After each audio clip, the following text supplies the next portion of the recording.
শীত মানেই প্রতিটা বাঙালির ঘরে ঘরে যেন পিঠার উৎসব। আজকে সেরকমই একটি মজাদার পিঠার রেসিপি নিয়ে হাজির হয়েছি। আজকে তৈরি করে দেখাবো পুলি পিঠা, অনেকেই পুলি পিঠাও বলে থাকেন। একটা ফ্রাই প্যানে আমি হাফ কাপ পানি দিয়ে দিলাম, দিয়ে দেব পরিমাণ মতো একটু লবণ। পানিটা যখন বলক চলে আসবে তখন এখানে ১ কাপ পরিমাণ চালের গুঁড়ো আমি দিয়ে দিলাম। এবার খুব ভালো করে চালটাকে আমাদের সিদ্ধ করে নিতে হবে। আরেকটা কথা মাথায় রাখবেন, সেটা হলো চালের এই ডোটা যত বেশি ভালো সিদ্ধ হবে পিঠাগুলো কিন্তু তত সুন্দর হবে এবং সফট হবে। তাই অবশ্যই চেষ্টা করবেন এই ডোটাকে খুব ভালো করে একটু সিদ্ধ করে নেওয়ার জন্য। খুব ভালো করে পানিটা যখন মেশানো হয়ে যাবে তখন কিন্তু আর নাড়াচাড়া করব না, আর এই পর্যায়ে এটাকে ঢেকে রেখে দেব ১০ থেকে ১৫ মিনিটের জন্য। এই পাশে আমি ভিতরের পুরটা তৈরি করার জন্য ১ কাপ নারিকেল দিয়ে দিলাম কোরানো, সামান্য একটু লবণ দিয়ে দিলাম। এবার দিয়ে দেব ১ কাপ গুড়।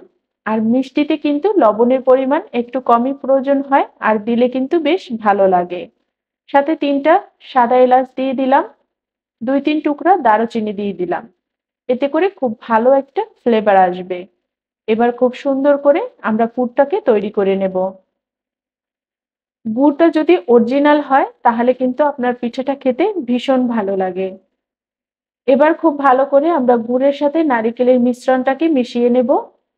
আর আস্তে আস্তে কিন্তু গুড়টা গলতে শুরু করবে। আপনারা চাইলে চিনি দিয়েও করতে পারবেন। দেখুন আমার গুড়টা কিন্তু একদম গলে গেছে আর পুরটাও কিন্তু তৈরি হয়ে গেছে। নারিকেল আর গুড়ের মিশ্রণটা কিন্তু আমাদের তৈরি হয়ে গেছে। এবার এটাকে নামিয়ে একটা সাইডে রেখে দেব। আর যে আটাটা আমরা সিদ্ধ করে রেখেছিলাম চালের, সেটা এখানে ঢেলে দিব। এবার খুব ভালো করে একটু গরম থাকাকালীনই কিন্তু এটাকে মেখে নিতে হবে। আর এটা মাখার ক্ষেত্রে একটু সময় নিয়ে কাজটা করবেন, কারণ যত ভালো করে মাখা হবে তত কিন্তু পিঠাগুলো সুন্দর হবে। খুব ভালো করে আমার এই ডোটাকে মেখে নিতে প্রায় ৫ থেকে ৬ মিনিটের মতো সময় লেগেছিল। আর এতে করেই কিন্তু আমি খুব ভালো করে এই ডোটাকে মেখে নিতে পেরেছি। আপনারা যদিও একটু বেশি সময় লাগে, যদি ডোটা ঠান্ডা হয়ে যায় তাহলে কিন্তু একটু বেশি সময় লাগে। আর যদি একটু গরম থাকাকালীন মেখে নেন তাহলে কিন্তু এটা খুব সহজেই মাখা হয়ে যাবে। তো দেখুন এবার আমার ডোটা কিন্তু পুরোপুরি রেডি হয়ে গেছে পিঠা তৈরি করার জন্য। আর এবার আমরা এই ডোটা থেকে বড় সাইজের একটা রুটি তৈরি করে নেব। রুটিটা তৈরি করার ক্ষেত্রে আপনারা চাইলে চালের গুঁড়া ইউজ করতে পারেন। আমি একটু ময়দা দিয়েই এটাকে বেলে নেব। এবার আমি বড় সাইজের একটা রুটি তৈরি করে নেব। রুটিটা তৈরি করা হয়ে গেলে এবার দেখুন এর কতটা পাতলা এটা আছে। বেশি একটা পাতলাও না আবার মোটাও না। আমি একটা প্লাস্টিক জারের মুখ নিয়ে নিয়েছি আর এটা দিয়ে আমি পিঠাগুলোকে খুব সুন্দর করে শেপ দিয়ে দেব। তো দেখুন আমি সবগুলো পিঠাই কিন্তু এভাবে তৈরি করব আর আমি এগুলো কেটে নিচ্ছি। সবগুলো পিঠে যখন এভাবে করে কাটা হয়ে যাবে তখন এর সাইডের যে অংশটা থাকবে এটা কিন্তু আমরা উঠিয়ে একটা সাইডে রেখে দেব। আর পরবর্তীতে যে পিঠাগুলো তৈরি করব তার সাথে এগুলো ব্যবহার করব।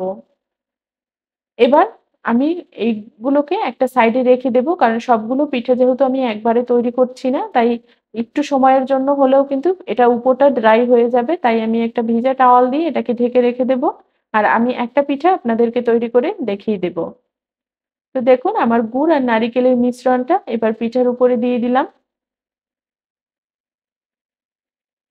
দেওয়া হয়ে গেলে এবার খুব ভালো করে এটার চারপাশটা কিন্তু একটু সিল করে দিতে হবে। এটা কিন্তু দেখে বুঝে নিতে হবে। এটা আসলে বলার কিছুই নেই।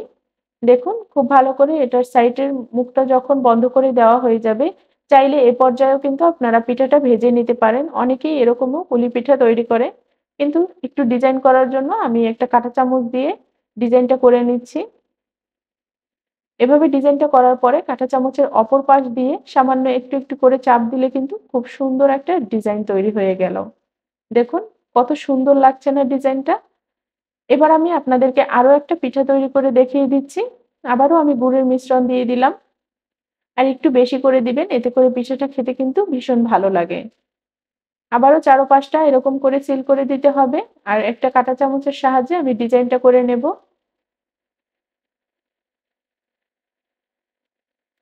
দেখুন কত সহজে কিন্তু পিঠাগুলো তৈরি হয়ে গেল। একবার অবশ্যই এভাবে ডিজাইন করে পিঠাটা তৈরি করবেন। সবাই খুব প্রশংসা করবে আর খুবই ভালো লেগেছিল পিঠাগুলো খেতে। তো দেখুন আমার পিঠাটা কিন্তু তৈরি হয়ে গেছে। আমি সবগুলো পিঠাই এভাবে বানিয়ে নিয়েছি।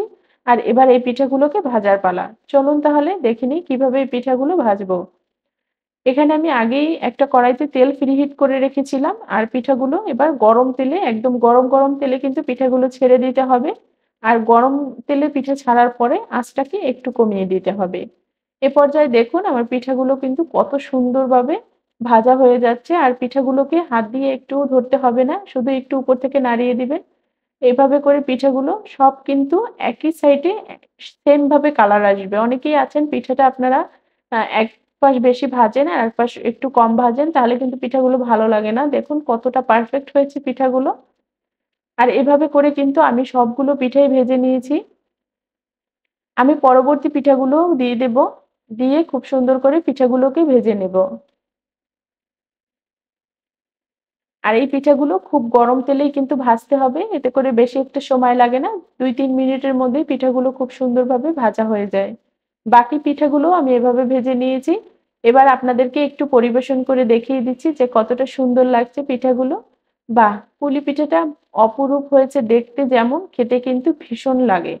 আপনারা অবশ্যই এই রেসিপিটা একবার বাসায় ট্রাই করবেন। আর ট্রাই করে জানাবেন কেমন হয়েছে। খুব ভালো লেগেছিল খেতে। আর যখন আমার বাসায় মেহমান আসছিল তাদেরকে এই পিঠাটা তৈরি করার পরে তারা বলছিল যে আগের রেসিপিটা জানার জন্য পাগল হয়ে গেছিল যে এত সুন্দর হয়েছে রেসিপিটা। আপনারা অবশ্যই একবার বাসায় ট্রাই করবেন। খুব ভালো লেগেছিল। আসসালামু আলাইকুম। আজকের মতো এখানেই শেষ করছি।